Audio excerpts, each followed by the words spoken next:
बरकत देवता की कहानी। इस कहानी को सुनने से हमारे घर में हमेशा बरकत बनी रहती है। वैसे तो इस कहानी का आप कभी भी 7 दिन का नियम लेकर उद्यापन कर सकते हैं, लेकिन वैशाख महीना बड़ा महीना माना जाता है, तो इस महीने में इस कहानी को रोजाना सुनने से हमारे घर की गृह लक्ष्मी के हाथों में बरकत बनी रहती है तथा घर के भंडार हमेशा भरे रहते हैं। तो आइए सुनते हैं बरकत देवता की कहानी। एक गांव में एक साहूकार परिवार था। साहूकार पति पत्नी बड़े ही धार्मिक प्रवृत्ति के थे और उनके 5 बेटा बहू थे। उनके परिवार में कई पीढ़ियों तक किसी को भी बेटी नहीं हुई थी, और जब उनके 5वें बेटे के बहू को बेटी हुई तो उस पूरे परिवार की खुशी का ठिकाना नहीं रहा। उन्होंने बहुत खुशियां मनाई और पूरे गांव में लड्डू बांटे। इससे पूरे गांव को बड़ा आश्चर्य हुआ। वे कहने लगे कि बेटे के जन्म की खुशी तो हर कोई मनाता है, पर बेटी के जन्म की खुशी भी कोई इस तरह मनाता है क्या? तब उस गांव के मुखिया ने कहा कि हम सभी को तो साहूकार परिवार से सीख लेनी चाहिए। साहूकार परिवार के लिए उनकी बेटी किसी रत्न से कम नहीं थी, इसीलिए परिवार वालों ने उसका नाम रत्नावती रखा। रत्नावती का पूरा परिवार बहुत ही लाड़ चाव से पालन पोषण कर रहा था। उसकी हर इच्छा को सबसे पहले पूरा किया जाता था। रत्नावती भी अपने परिवार की तरह ही बहुत ही धार्मिक प्रवृत्ति की थी। जब वह बड़ी हुई तो अपनी दादी के साथ रोजाना मंदिर जाने लगी। वह भी अपनी दादी के साथ तुलसी, केले, पीपल आदि को सींचती, सभी देवी देवताओं की पूजा करती, भजन कीर्तन करती। एक समय की बात है, जब वैशाख महीना आया तो साहूकार ने अपनी पोती के साथ मंदिर में गई। वहाँ बहुत सी औरतें वैशाख महीने की कहानी सुन रही थी, तो दोनों दादी पोती भी वहीं बैठकर कहानी सुनने लगी। अब वह रोज जाकर मंदिर बैठ जाती और कहानियाँ सुनती। एक दिन कहानी सुनाने वाली ने कहा कि मैं आज आप सबको बरकत की कहानी सुना रही हूँ। इस कहानी को सुनने के लिए 7 दिन व्रत रखें और लगातार रोजाना कहानी सुनने के बाद उद्यापन के लिए विष्णु भगवान के मंदिर में बरकत की कथा का उद्यापन करें।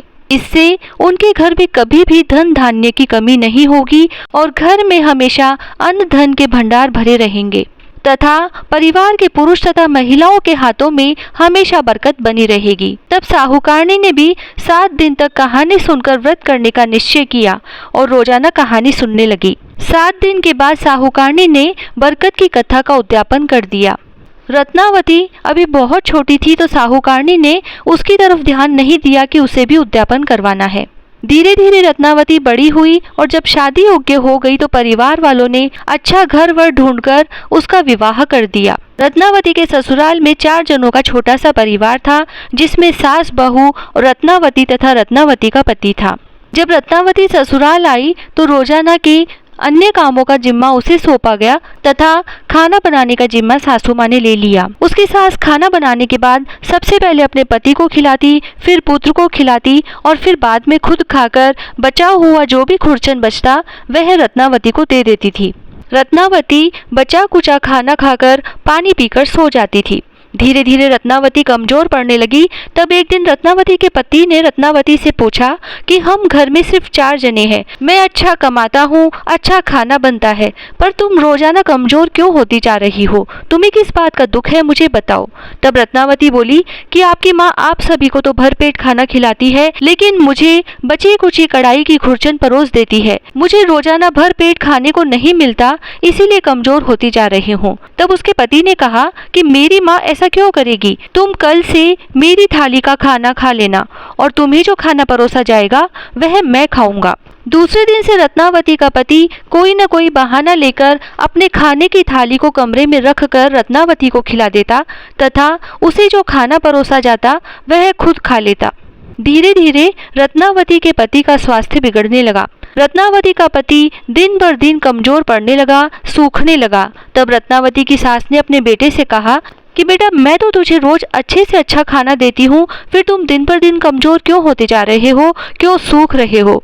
तब बेटा बोला, माँ मैं रोज बचा कुचा खाना जो तुम रत्नावती को देती हो वह खाता हूँ और मेरे हिस्से का खाना मैं रत्नावती को खिला देता हूँ। जैसा खाना खाऊंगा शरीर भी वैसा ही तो होगा। माँ, हम ले देकर परिवार में 4 तो जने हैं, तो तुम रत्नावती को खुरचन वाला खाना क्यों देती हो? वह भी किसी की बहन बेटी है। तब रत्नावती की सास ने घर की चाबी रत्नावती को सौंप दी और कहा कि बहू, आज से खाना तुम बनाओगी और मैं आराम करूंगी। बहुत दिन हो गए मुझे घर का काम करते करते। आज से पूरे रसोई की जिम्मेदारी तुम्हारी है। उस दिन रत्नावती की खुशी का कोई ठिकाना नहीं रहा। उसने ढेर सारा खाना बनाया, तरह तरह के पकवान बनाए। फिर उसने सबसे पहले अपने ससुर को खाना खिलाया, फिर सास को, उसके बाद अपने पति को खाना खिलाया। सबके खाना खा लेने के बाद जब रत्नावती खुद खाना खाने बैठी तो उसे कढ़ाई बिल्कुल साफ मिली। उसे खुरचन भी नसीब नहीं हुई। उस दिन उसे भूखा ही सोना पड़ा। तब उसके पति ने उससे पूछा कि आज तो तुमने खुद खाना बनाया है, आज तो तुमने भर पेट खाना खाया होगा। तब उसने कहा, जब सासू माँ खाना बनाती थी तो मुझे खुरचन तो खाने को मिलती थी, लेकिन आज तो मैंने खुद खाना बनाया। आप सबके खाना खा लेने के बाद मुझे तो कढ़ाई बिल्कुल साफ मिली।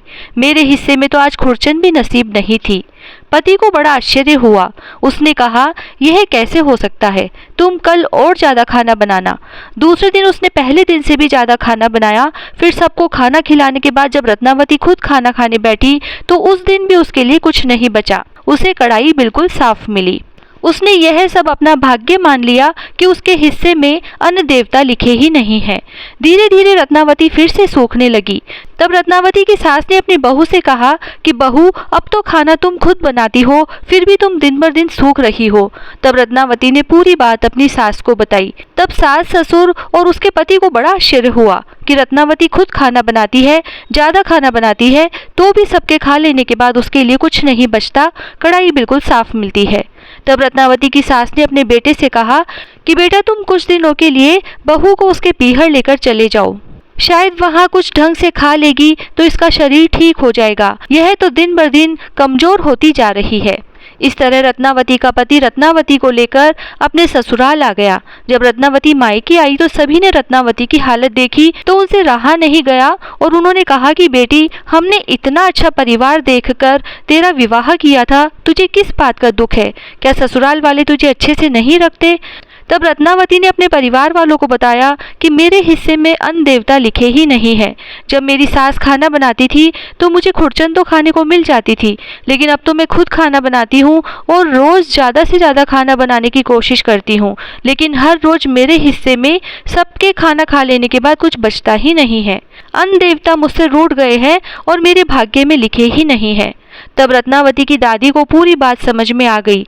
तब रत्नावती की माँ और दादी ने रत्नावती को बरकत की कहानी सुनाने, व्रत करवाने और उद्यापन करवाने का निश्चय किया।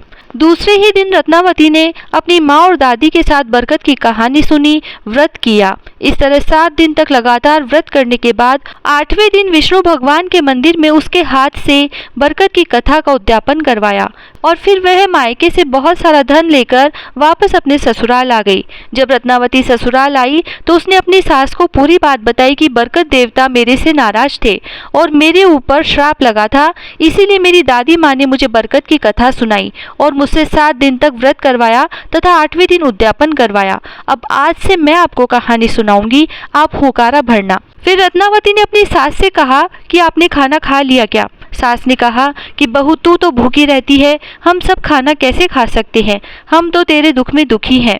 तब रत्नावती ने कहा कि आज से मैं आपको कहानी सुनाऊंगी, हम सब व्रत करेंगे और 7 दिन बाद बरकत की कथा का उद्यापन करेंगे। तब रत्नावती ने कहानी सुनाई, सास ने हुकारा भरा। रत्नावती के पति और सास ससुर ने भी बरकत की कहानी सुनी। 7 दिन तक उन्होंने भी व्रत किया और फिर 8वें दिन रत्नावती ने अपने सास ससुर और पति के साथ बरकत की कहानी और व्रत का उद्यापन किया।